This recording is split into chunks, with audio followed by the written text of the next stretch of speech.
Sabarimala rope wake വിലങ്ങുതടിയായി Idukki ജില്ലാ collector. പദ്ധതിക്ക് പകരമായി വനവൽക്കരണത്തിന് കണ്ടെത്തിയ സ്ഥലം വിട്ടു നൽകാൻ കഴിയില്ലെന്ന് ഇടുക്കി ജില്ലാ കളക്ടർ അറിയിച്ചു. നടപടിക്രമങ്ങൾ പൂർത്തിയാക്കി സർക്കാർ ഉത്തരവിനായി ചീഫ് സെക്രട്ടറിക്ക് കൈമാറിയ ഭൂമി ഉൾപ്പെടെ ലഭ്യമല്ലെന്ന വിചിത്ര ഉത്തരവാണ് ഇടുക്കി ജില്ലാ കളക്ടർ പുറത്തിറക്കിയത്.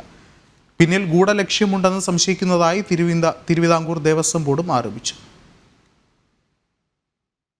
തിരുവിതാംകൂർ ദേവസ്വം ബോർഡിന്റെ അഭ്യർത്ഥന പ്രകാരം റോപ്പ് വേ പദ്ധതിക്കായി ശബരിമലയിൽ എടുക്കുന്ന ഭൂമിക്ക് പകരമായി ഇടുക്കി ജില്ലയിൽ പരിഹാര വനവൽക്കരണത്തിന് ഭൂമി കണ്ടെത്തിയിരുന്നു. ഇടുക്കി ചിന്നക്കനാൽ താവളത്തിൽ സിമന്റ് പാലം ഭാഗത്ത് സർക്കാർ ഏറ്റെടുക്കുന്ന 8.7 ഹെക്ടർ റവന്യൂ ഭൂമിയിൽപ്പെട്ട സർവേ നമ്പർ 20/1 3.74 ഹെക്ടർ ഭൂമിയാണ് വനവൽക്കരണത്തിനായി കണ്ടെത്തിയത്. ഈ സ്ഥലത്തിന് R1 1,76,000 രൂപ നിരക്കിൽ 6,59,54,240 രൂപ കണക്കാക്കി തുടർ നടപടികൾക്കായി 2023 മാർച്ചിൽ ലാൻഡ് റവന്യൂ കമ്മീഷണർ റവന്യൂ വകുപ്പ് അഡീഷണൽ ചീഫ് സെക്രട്ടറിക്ക് റിപ്പോർട്ട് നൽകിയിരുന്നു.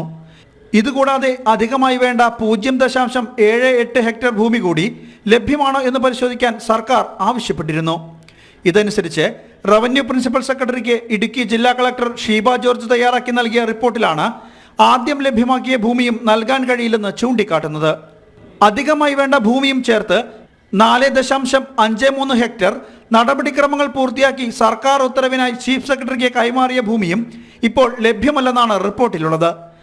പകരമായി വനം വകുപ്പ് നവകിരണം പദ്ധതിയിൽ ഉൾപ്പെടുത്തി പൊന്നും വില കൊടുത്ത് ഏറ്റെടുത്ത ഭൂമി തന്നെ വീണ്ടും വനം വകുപ്പിനെ കൈമാറാനുള്ള നടപടി സ്വീകരിക്കാമെന്ന വിചിത്രമായ റിപ്പോർട്ടാണ് ജില്ലാ കളക്ടർ നൽകിയിരിക്കുന്നത്. ഇതിന് കാരണമായി ചൂണ്ടിക്കാട്ടുന്നത് സമീപകാലത്ത് ചിന്നക്കനാൽ വില്ലേജിൽ റവന്യൂ ഭൂമി റിസർവ് വനമായി പ്രഖ്യാപിച്ചത് ജനങ്ങളുടെ പ്രതിഷേധം കണക്കിലെടുത്ത് മരവിപ്പിക്കേണ്ടി വന്നിട്ടുണ്ട് എന്നതാണ്. എന്നാൽ വനം വകുപ്പിന് കൈമാറിയ ചിന്നക്കനാലിലെ ഭൂമി ഈ വിധത്തിൽ മരവിപ്പിച്ചിട്ടില്ലെന്നാണ് രേഖകൾ തന്നെ വ്യക്തമാക്കുന്നത്. ഇടുക്കി ജില്ലാ കളക്ടറുടെ നീക്കത്തിന് പിന്നിൽ ഗൂഢലക്ഷ്യമുണ്ടെന്നാണ് ദേവസ്വം ബോർഡിന്റെ നിലപാട്.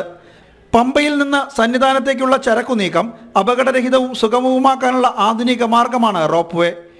ഇടുക്കി ജില്ലാ കളക്ടറുടെ വിചിത്ര ഉത്തരവിൽ വ്യക്തത തേടി തിരുവിതാംകൂർ ദേവസ്വം ബോർഡ് പ്രസിഡന്റ് ഇന്ന് റവന്യൂ മന്ത്രിയെയും വനം മന്ത്രിയെയും മുഖ്യമന്ത്രിയെയും നേരിൽ കാണുന്നുണ്ട്. ജനം, പത്തനംതിട്ട.